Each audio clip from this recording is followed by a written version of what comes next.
Sejam muito bem-vindos, pessoal, a mais um vídeo. Agradeço mais uma vez vocês por estarem aqui para a gente trocar uma ideia, para a gente bater um papo. E meus amigos, vamos lá, vamos de repercussão. Já peço para você deixar o seu like, peço para você também deixar o seu hype, se você tiver esse recurso aí disponível. Deixa um hype aí no nosso vídeo, deixa o seu comentário. Estamos ganhando novos inscritos, então se inscreva aqui no canal também. Vamos trocar uma ideia, vamos bater um papo. E antes de mais nada, bora pra vinheta e a gente já volta, porque tem bastante assunto legal pra gente comentar aqui hoje.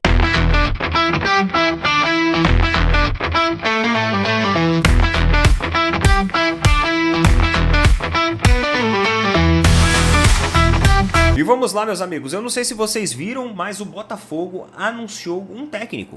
O Botafogo anunciou o seu novo comandante, o argentino Martín Anselmi, ex-técnico do Porto. Vai comandar o time em 2026, ó. Técnico comandou o clube português durante o Mundial de Clubes. E foi mal pra cacete. Eu lembro que jogou contra o Palmeiras, né? O primeiro jogo foi contra o Palmeiras. Se eu não me engano foi um empate. Aí todo mundo, pô, o Palmeiras empatou com o Porto e tal. E aí depois, conforme a competição foi avançando, a gente viu o nível técnico que tava a equipe do Porto no Mundial de Clubes. Um nível técnico muito, mas muito abaixo mesmo. E assinou com o Alvinegro por 2 temporadas. Ao que tudo indica, o Botafogo aprendeu com os próprios erros. Se de 2024 para 2025 foram 55 dias entre a saída de Arthur Jorge e a chegada de um novo treinador, dessa vez o período foi bem menor. Foram apenas 5 dias entre a oficialização da saída, né, de David Ancelotti e o anúncio da contratação do argentino Martín Anselmi. O contrato é válido por 2 temporadas, ou seja, até dezembro de 2027. Anselmi, de 40 anos, chegará junto ao Botafogo com 4 profissionais na sua comissão técnica. O profissional é aguardado no Rio de Janeiro após a virada do ano, no dia 4 de janeiro, para dar comando à pré-temporada junto ao elenco. Diferente da maioria dos treinadores, Anselmi não foi jogador profissional e se formou em jornalismo em uma faculdade de Buenos Aires, mas nunca exerceu a profissão. Sua carreira começou nas categorias de base de um pequeno clube do bairro Belgrano, em Buenos Aires, Excursionistas, esse é o nome do clube, em 2015, mas logo ele deu um salto quando foi convocado por Gabriel Milito para se juntar à comissão técnica do Independente no ano seguinte. Mais tarde, em 2017, Anselmi foi auxiliar técnico de Francisco Bercé, em Atlanta. No ano seguinte, o treinador saiu da Argentina e foi contratado para o time reserva do equatoriano Universidade Católica. Em 2019, Anselmi se tornou assistente de Miguel Ángel Ramírez, olha só, no Independente Del Valle. Eu lembro que essa época aqui já estavam começando um burburinho desse técnico do Ramírez no Palmeiras. Depois passou um tempo, veio pro Inter, fracassou lá, foi um desastre, desapareceu do mapa, né? Nem sei onde ele tá. Ele acompanhou o treinador no Internacional em 2021, mas deixou o clube em junho, quando o técnico foi demitido. Aí, tá vendo? Até que em 2022, Anselmi assumiu seu primeiro time principal, o Unión La Calera, do Chile. Não sei como se pronuncia isso. O desempenho, no entanto, deixou a desejar. Ele foi demitido 5 meses depois, com apenas 1 vitória em 11 jogos. E deixou o clube em um acordo entre as partes. Um mês depois, o treinador voltou ao Independente Del Valle. Logo no primeiro semestre, conduziu a equipe ao título da Copa Sul-Americana, com vitória sobre o São Paulo na final. E também venceu a Recopa do ano seguinte, em pleno Maracanã, contra o Flamengo. Ah, olha só! Ele venceu a Recopa contra o Flamengo no Maracanã. Ao todo foram 63 partidas, com 36 vitórias, 10 empates e 17 derrotas. Clube que ele deixou em 2023, quando acertou com o Cruz Azul do México. Olha aí, Cruz Azul do México. Outra equipe que enfrentou agora o Flamengo. Na equipe mexicana, Anselmi foi finalista do torneio Clausura, mas perdeu a decisão para o América, do brasileiro André Jardine. Seu desempenho chamou a atenção de clubes da Europa e o treinador foi contratado pelo Porto. Sua passagem na Europa não durou muito. Anselmi foi demitido menos de 6 meses depois de sua chegada. A eliminação do Porto na primeira fase da Copa do Mundo de Clubes, aí eu falei para vocês, foi o estopim para a queda precoce do treinador em uma temporada recheada de críticas no Campeonato Português. No clube lusitano foram 21 jogos, 10 vitórias, 6 empates e 5 derrotas. É. É um currículo sem grandíssimos feitos, né? Teve ali uma competição, uma recopa, mas assim, nada de muito efetivo realizado por ele. Em questão de currículo, nada que impressione.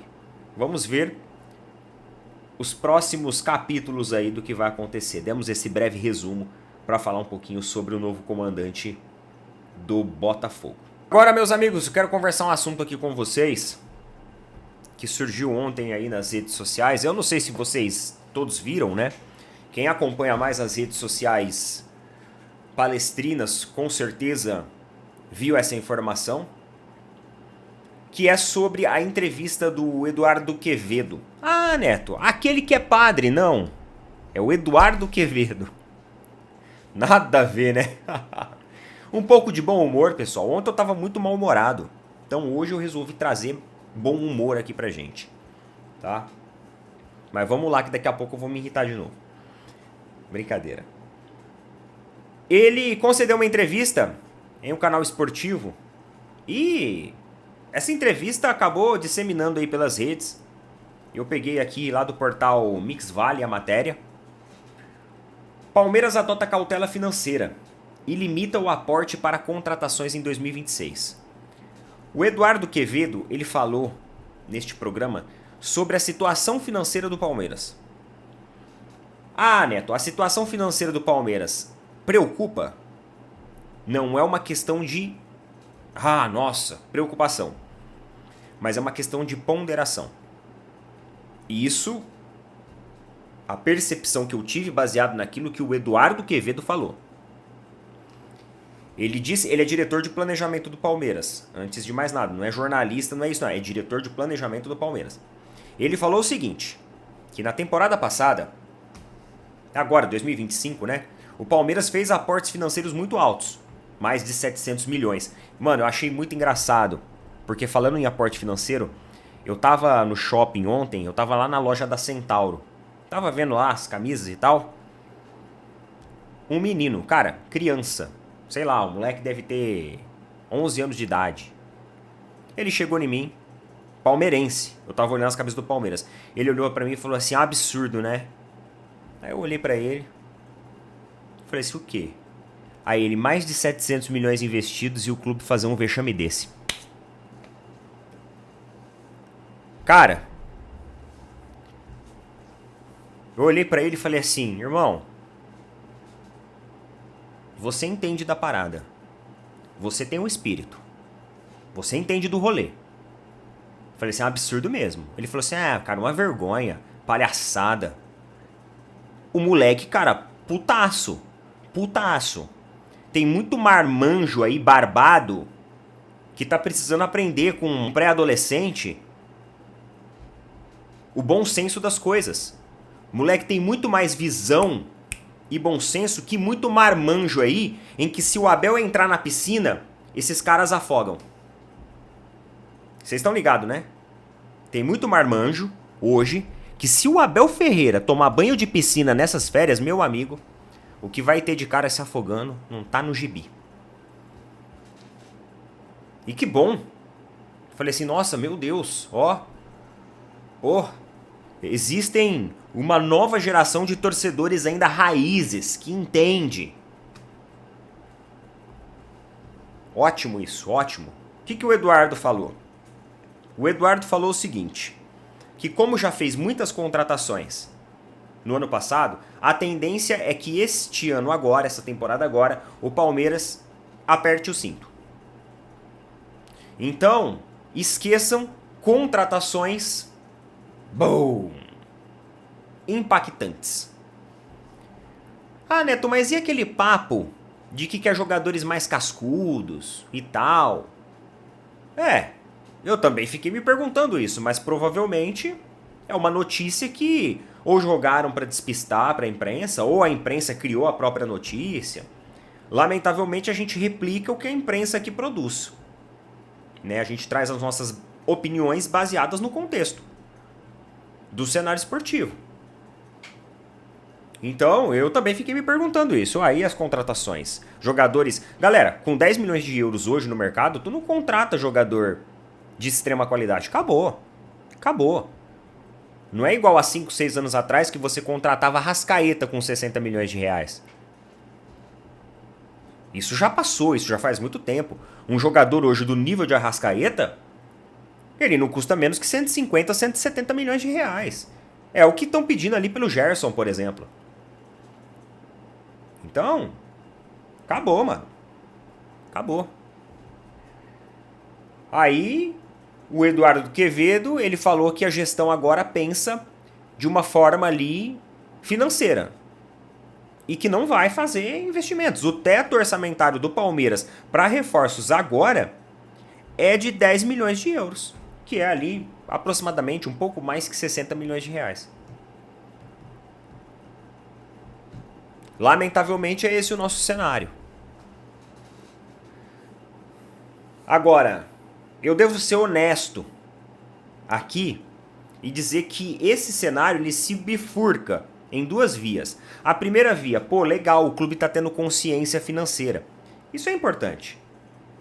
Por exemplo, o Bap chegou no Flamengo e a primeira coisa que ele fez foi negociar o Alcaraz, lembra?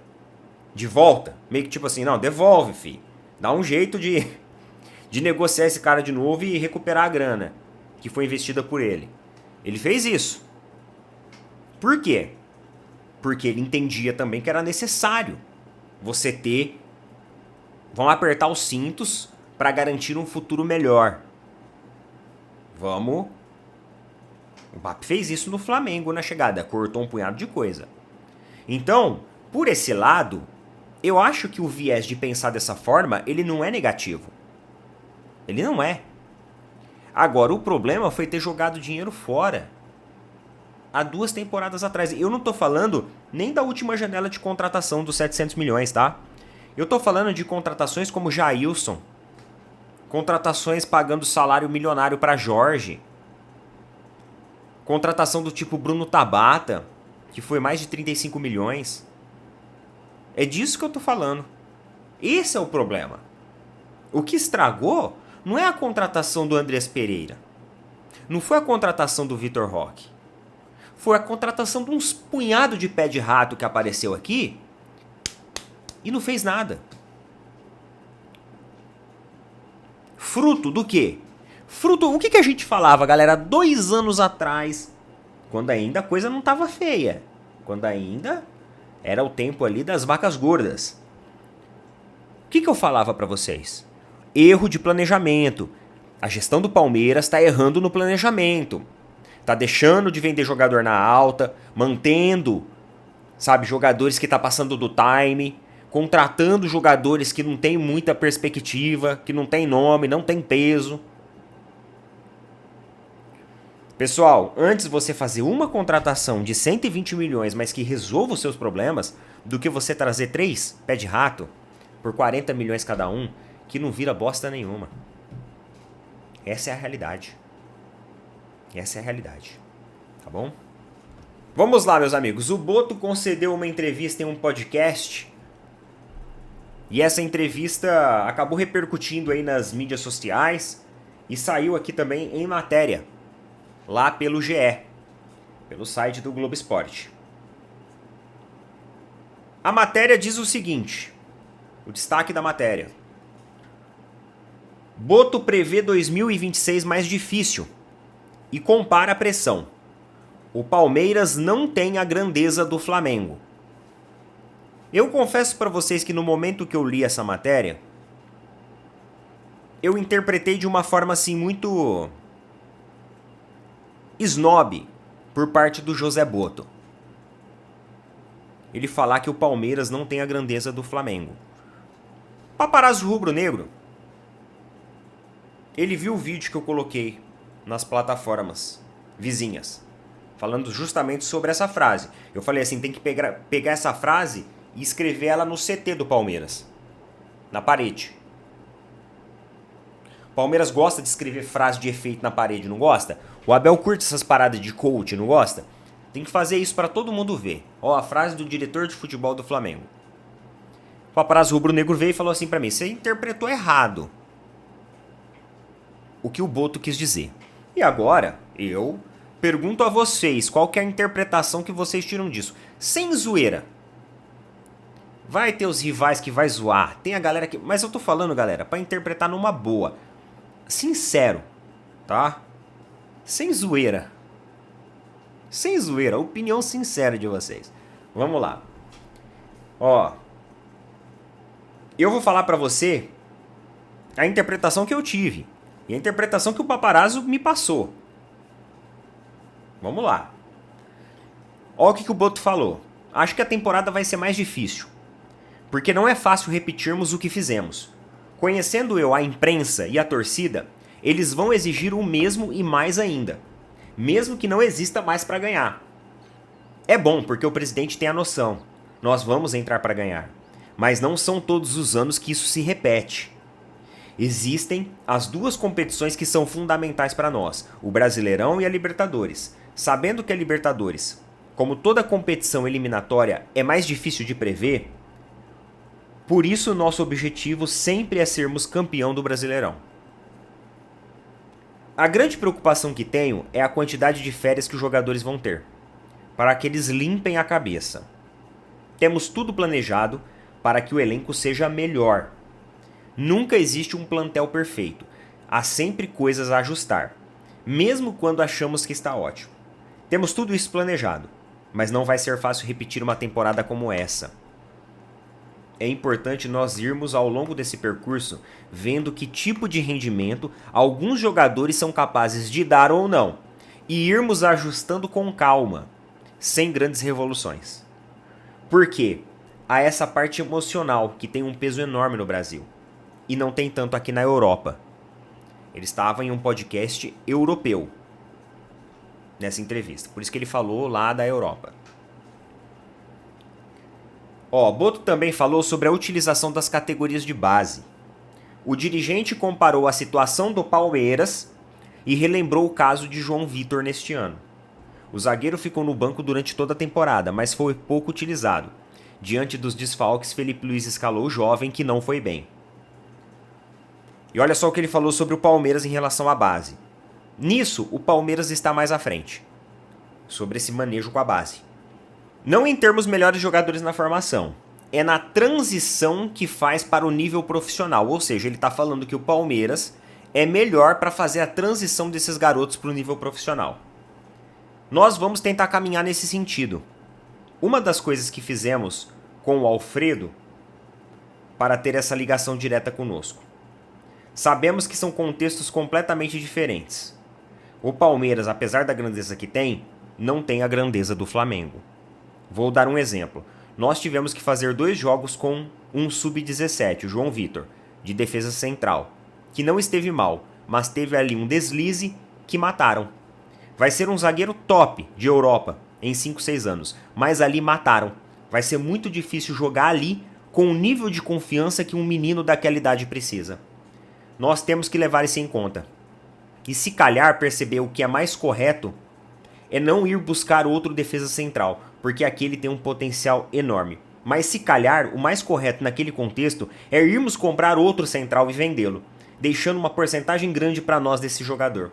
A pressão no Palmeiras é diferente do Flamengo. Não estamos a falar de o jogador não estar pronto para jogar. Estamos a falar de irem à rede social do miúdo, da mãe, darem cabo dele, dizendo que ele fez de propósito. Coisas completamente loucas que não estamos habituados na Europa. E aí, pessoal, eis que surge a interpretação do paparazzo. Que nem eu, quando eu li isso, eu interpretei o seguinte. O cara tá jogando o Palmeiras de escanteio, falando que o Flamengo tem a grandeza e o Palmeiras não. Pra mim, simples assim. Essa é a mensagem. Aí o paparazzo me trouxe uma perspectiva diferente. O paparazzo falou assim, não, você não entendeu o contexto que ele falou. Ele falou o seguinte, ele estava falando sobre como o Flamengo tem um impacto, uma repercussão muito maior, ele queima mais fácil o jogador, vamos dizer assim. Se o jogador for lá e cometer um deslize, aquilo dali já vira em escala assim, potencializa. e aí o cara ele é massacrado. E o Palmeiras não tem essa repercussão toda. É um time que tem a sua repercussão. Só que eles têm mais tranquilidade para trabalhar até mesmo os erros dos jogadores de base. Ele falou assim, na verdade ele até elogiou o Palmeiras, que tem que ir pelo caminho que o Palmeiras faz. Essa foi a interpretação que o Paparazzo colocou sobre essa situação. Ele falou comigo isso. Neto, pra você, cara, pra mim aqui, no frigir dos ovos, é isso mesmo que ele quis dizer. Na minha opinião, tá? Que o Palmeiras não tem a grandeza do Flamengo e ponto final.